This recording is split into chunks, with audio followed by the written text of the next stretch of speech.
Hi, I want to take these few seconds to discuss about something which have been in my mind for quite long. I guess being here, it's a place where it's literally empty and I have at least the freedom of speaking what I have in my mind. I really enjoy getting in places like here which are literally empty, where I can think deep and express myself the way I want. So the place is near Goma, a few kilometers from Goma in Sake. I think it's Sake. And it's an empty place, like people are now buying lands here and stuff. But so what I want to discuss about is how I ended up giving up on my identity as an African, as a Black African. And I came up with this. The initial thing came from the problem of discovering that identity of everyone, it's something which it seems to be true, but it actually doesn't exist. Almost the same way we humans created religion, school, and any other thing which literally exists. It's exactly the same way we created also identity. There is nothing which can go into my DNA there is a place where it's written Africa or Congo or Goma. But of course, it can be said that according to my DNA, I can be originated from a certain specific place because my DNA are related to people, close to people who are living or are originated from a certain specific place. But in reality, there is nothing which says that I can only live or I can only belong to Africa or to Congo or to Goma. When actually the simple truth again of life is that we all try to live in the better place, which could be the better for us. And this is kind of the rule of life. The fittest survive. If maybe Africans, let's say we call them Africans, might be living here and this place where we are, they have been fighting animals there. Even the troops of people who are here in Congo, actually now, the majority are Bantu people. And Bantu people came and chased pygmies who have been here before. Which means I don't even, like, the place where I am right now is not even my place. Bantu came here and chased away pygmies because pygmies were not as fit as Bantu to use guns and metal and other stuff. That's why they had to chase them away. And this means again, if nowadays there is a narrative which is mostly into Black or Africans is blaming white people or the Occidental guys for doing wrong to Africa and making themselves rich from the riches of Africa. I think it all comes back to the fittest survive. He takes what the one who is not as much wise enough couldn't do. And I think that's how it's been for millions of years before us. There are other species of people or animals which have been living, and the one who is wise enough usually take off. As humans take off the planet now is because we're just wise enough. It's not because we're strong. And me being in Africa, the community around me, I'm not saying everyone, but the community around me mostly live to survive. Let me eat and sleep, and God will take care of the rest. God will give me one day a job. God will one day give me peace. God will one day give me this and that, which is completely different from how I view things now. I want everything to work in a way that I'm responsible of everything. I want to know that I take care of how I post my videos. I have to literally take care of every single step of what I do, which I came up to my mind and I told myself, you know what? I just have to separate myself from this community and live in a community where I will either be alone, either live with people who understand that life have to be made up, not wait for God to make. And that's why I told myself, yeah, the single reason which have been holding me in Africa or in Congo or in Goma is the reason of this is why I was born, this is my place, this is where I belong to.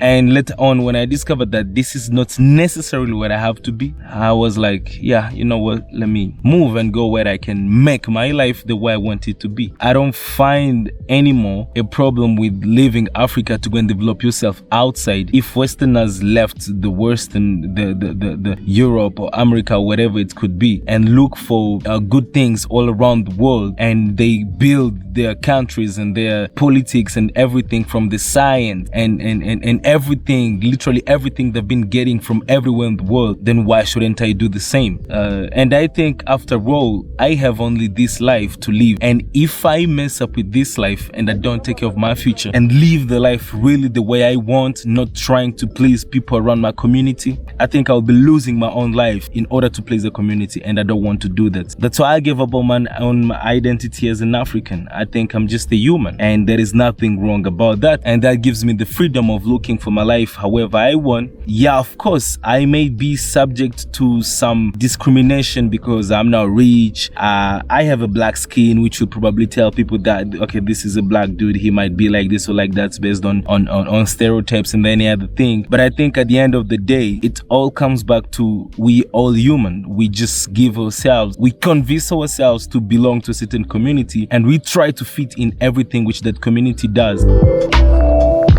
And as you know, our thoughts or our way of thinking literally shape our way of doing everything. You know, happiness comes from how we think. Literally everything. Success is based on what we think. For example, success in the place, in the community where I am, can be having too much school, studying up to a certain level, and so many other things. If I think differently from the community around me, I discover that me trying to fit in their way of thinking doesn't give me happiness. I don't really find any reason of continuing to force myself to think like them, to act like them, when we don't share the same way of thinking. So my happiness may be in one way and their happiness may be in a completely different way. So I'm not literally obliged to only view happiness the way they view it. Just enjoy life at the fullest, not trying to fit in a certain way of life being and convince yourself that that's all. Before everything gets hot, I just want someone who can listen to me and maybe help me. If I say something wrong or if I thought in a way which was completely wrong, I would like to get advice instead of just being blamed. There is always a group of people in the community which might think a little bit different from everyone else around them. They might be atheists, they might be, I don't know, member of the LGBTQ. In a community where there is a certain religion in majority and they think it shouldn't be so. There is always that opposition of trying to fit in what everyone else wants and it wouldn't work. I remember recently that I've been reading about Bertin on how even after him learning and discovering about the evolution, it was hard for him to quit religion even after him discovering how many wrong things were with the creationism or the religion. And trying to fit in the community might seem as an easy thing, but it's really hard to give up on your ideas, on the way you view things, just because you want to please a certain community. And I think that's the huge part of what I've been living since I came back to live with my family and finding everyone else around me. Among young people, most of them just want to be recognized among everyone else, to be loved, to be feared, to appear as if they are fit, they are rich, they know how to dress, all those things. And in my mind, I just want to put on something and leave the house, and I don't care about how do I look. Okay, not only that, I don't care about impressing people on I've studied this, I've done that and that. I don't care about all those things. I don't want anybody to think I'm a very super religious person. I don't care about any of all those things. Yet that's the community which is around. Marriage is viewed as